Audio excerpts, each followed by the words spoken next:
Good afternoon, ladies and gentlemen, and welcome to this week's Quick Bites webinar from Just2easy. As you can see, my name is Paul Wright. I teach computing in 2 primary schools in Kingston upon Hull, and I'm also working part-time for Just2easy. Also with me here today is Alistair Cameron, also from Just2easy. Alistair's kindly manning the chat line. So if you do have any questions, if you could direct them towards Alistair, and he will either answer them there and then or hold them back for the Q&A session at the end of the webinar. So today's webinar is all about the J2E camera app. It will be a 15-minute or thereabouts tutorial, and we will cover those. No point me reading those to you.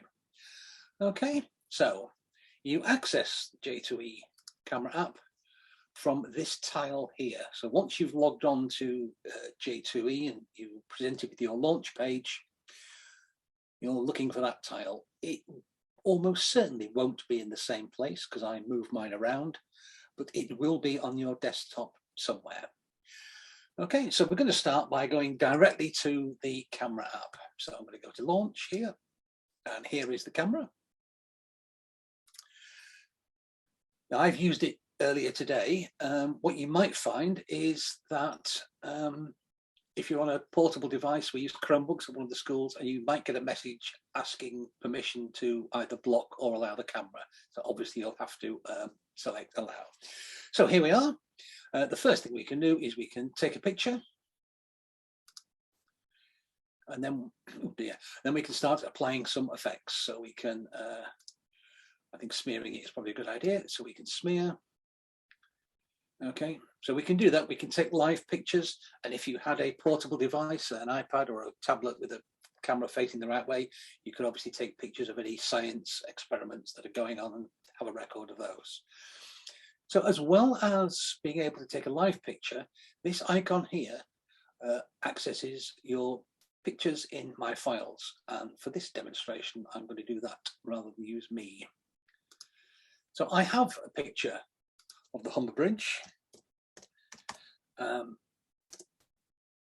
obviously it's local to us, but it also provides quite a nice picture for the activity because it has a clear blue sky, it has some clouds to stand out, and it has a nice structure. You know, other images will work. This one just works for me, but it's just to have a tinker and find out. So we've done this one, and when I did it with the children, I shared that image, so they access theirs from shared files. So to apply an effect, all we need to do is to click on it, and here we are, we have dithered. Some of the effects have a slider, so you can control the amount of dithering backwards and forwards. Okay, and if you don't like it, you can just press the undo button and come back. All right, so we'll click on here, bump. All right, that's fine, that's what it's done. If you're happy with that, you can just click on the save file, and it will go to upload it to your files. Now, it gives you a file name of when you took the picture and the date, which is not very useful when you want to get it back later on. So what I encourage the pupils to do is to click on the eye and to rename it to the effect that they've just used. So bump and rename it, and that will now go off to your files area. Just go into my files and check that it's there. There we are. So we've done. So then I can go back to the original. I can go and get another. Click on save it and rename it again. Just get them into the habit of doing that. So there we go. And again, that will now go off into my files. So I can always go back to my original there.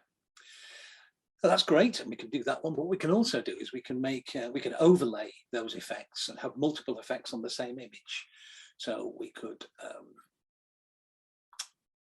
pop in an edge detection, and then on top of that, we can pop on gain, and it changes it slightly. And if you're not happy with it, you can either step back one at a time, or if you put lots of effects on, which I will just do carelessly and randomly, and you think, oh, I want to go back to the original, then that button there will revert you to your original picture. Okay, so let's just overlay a few. So I'll do a hue, and again you can see it's got a slider, so have a look at the effects that this does. So I'll leave it at that. I'll invert it, and then I'll just upload that to my files. I won't rename it now because you've done want to see me do that over and over again. So that's fine. I can go back to the original, do edge, hue, and invert, and I get that. Okay, so I can pop that up there.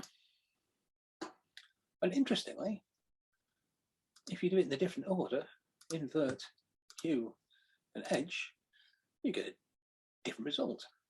So huge opportunity just to play and tinker and see how we go. Okay, so those now have gone into my files. Okay. You'll notice that because I'm getting more images down here, these effects have come. So what I can do is I can just hit refresh and start again if I want to do that. And we have found that on smaller images, that sometimes happens. Go and get my home picture back. So there are more effects down here. You know, I've got old play and oil painting, and then put on a posterize. So you could just play, and there are a few like this one, like the sparkles, where you can just click, change the size of the sparkle, you know, and if you want to, you can add in more sparkles and just move them around. Okay, so that is the camera app in J2E5. Now, once we've done that, I'm going to leave this app now. So once we've, I'll put that one in for good luck.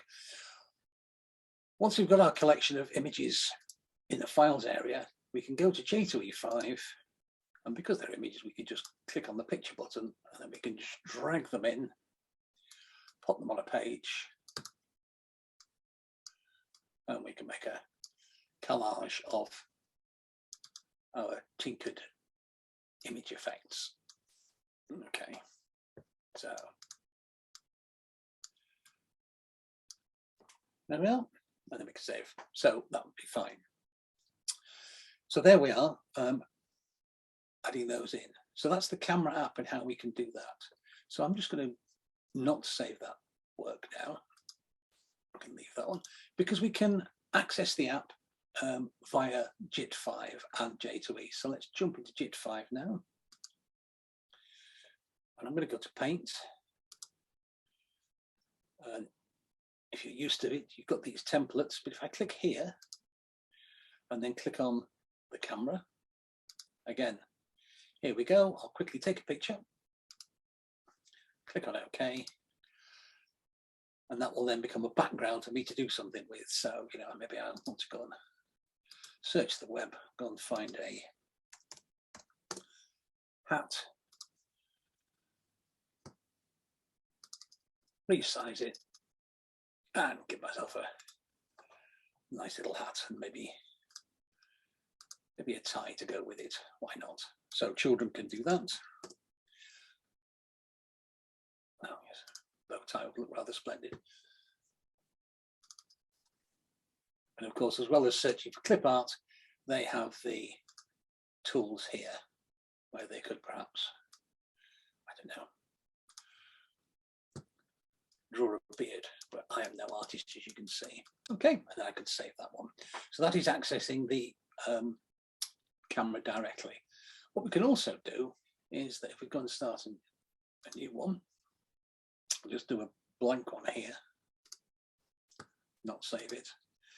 If I come to the camera app from the clip art library, I click there, we get this familiar interface. I think you've had enough of me, so I'm going to go and get a picture that I saved earlier on. I will do if that works. Oops, pardon me a second. Let's go and get that picture again.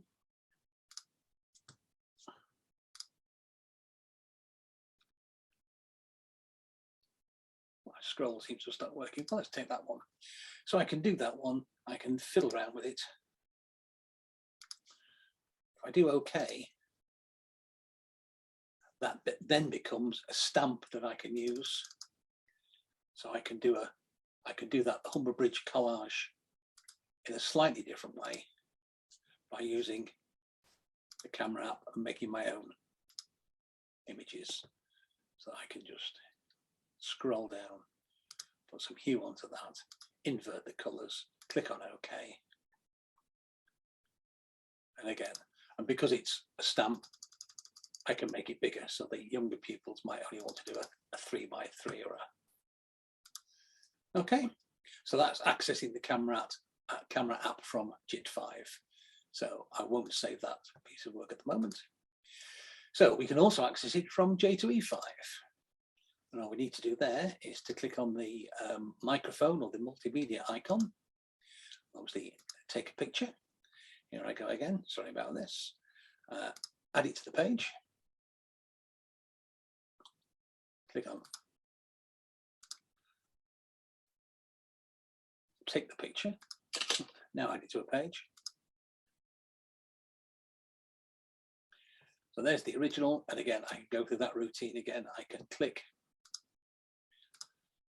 take a picture, but I can now start to circle smear, put some edge detection in and add that to a page. So I'm kind of getting the same result, but I'm doing it from within J2E5. The only thing I can't do at this point is I can't rename my files like I could before. Okay, so let's go and have a look at some examples that have been done by pupils. Okay, here is a screenshot of a finished Humber Bridge collage activity.